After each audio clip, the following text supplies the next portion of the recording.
bawat Kapampangan na nakararanas ng hirap at pangamba dulot ng sakit na cancer, may bagong dahilan na para magpatuloy. Binuksan na sa publiko ang Beacon of Hope Chemotherapy Center na matatagpuan sa B. Mendoza Street, Barangay Santo Rosario, City of San Fernando, Pampanga, nitong Miyerkules, February 11. Ito ang kauna-unahang independent chemotherapy center sa lalawigan na nag-aalok ng libreng treatment sa cancer sa mga Kapampangan.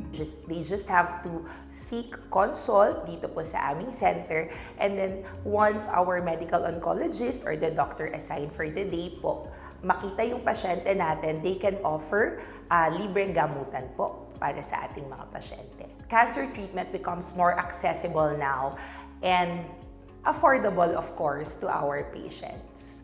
Ayon kay RJ Rizada, Chief Operating Officer ng We Hope Medical Group, itinayo ang pasilidad upang matulungan ang mga kapuspalad na nangangailangan ng gamutan sa sakit na kanser. Masyado siyang maganda, masyadong, how do you say this? Parang you'd be happy going in to the office knowing na makakatulong ka. So, and to think na cancer is a very, very deadly disease.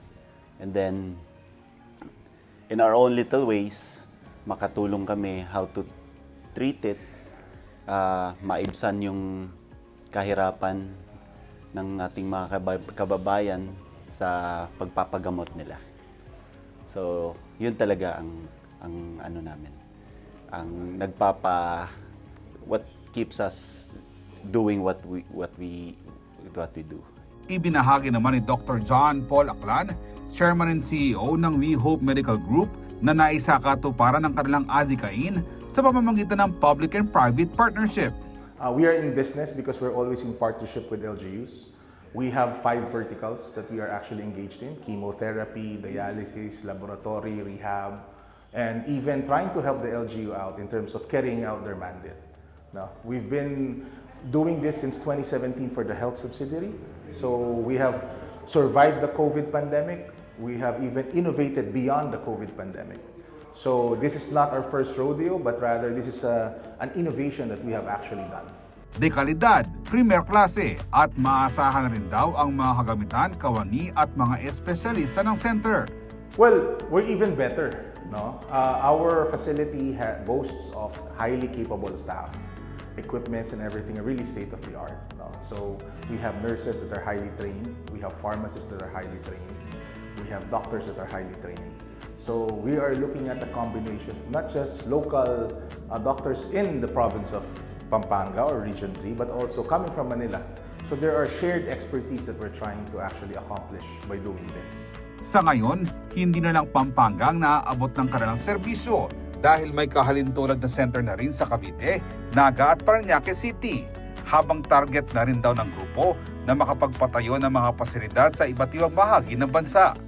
Our goal is to open up over 50 by June 30th and an additional 50 before the end of the year. So we'll have a total of 100 of these We Hope facilities, Beacon of Hope in every different community under the We Hope brand. It warms your heart. I've done business all over the world and I've seen poverty all over the world. I've seen many people that can't afford medical treatment. And we do a lot of programs to help different communities. And we feel that we're going to expand the ability for the families to have a source to protect their loved ones. Ayon naman kay John T., Director ng We Hope Medical Group at Chairman ng Bridges of Hope Philippines, bukod sa libreng cancer treatment, may tulong din silang hatid para sa mga lulong sa bisyo. We have currently 15 rehab centers we deal with people who are afflicted with drug addiction, with gambling, with alcoholism, with depression, all across the country. We will continue to help people just like what we're building here as a ministry. Ginagawa namin tong advokasya so that we can help the community and the less fortunate. Samantala, hinikayat ni Dr. Alan Canlapan, head ng Beacon of Hope City of San Fernando, na huwag mag-atubiling magpakonsulta upang agad maagapan at matugunan agad ang kanilang kalagayan.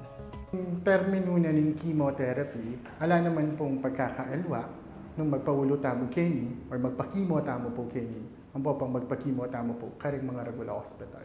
Pareho mo po yung serbisyong imyatan. Kini po mas malapit ya, mas kumbaga mas accessible ya po karing kabalin tamong Kapampangan. Makabuklet ya po yung center ni nano kayo man pong estado kengye.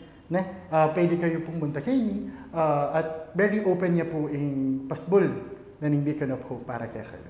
Para sa mga naninirahan sa bayan ng Guago at Angeles City, nakatakdang magbukas ng karagdagang chemotherapy centers ang We Hope Medical Group sa iyong lugar sa mga susunod na linggo. Ako si Jody Dizon Mercado para sa CLTV 36 News.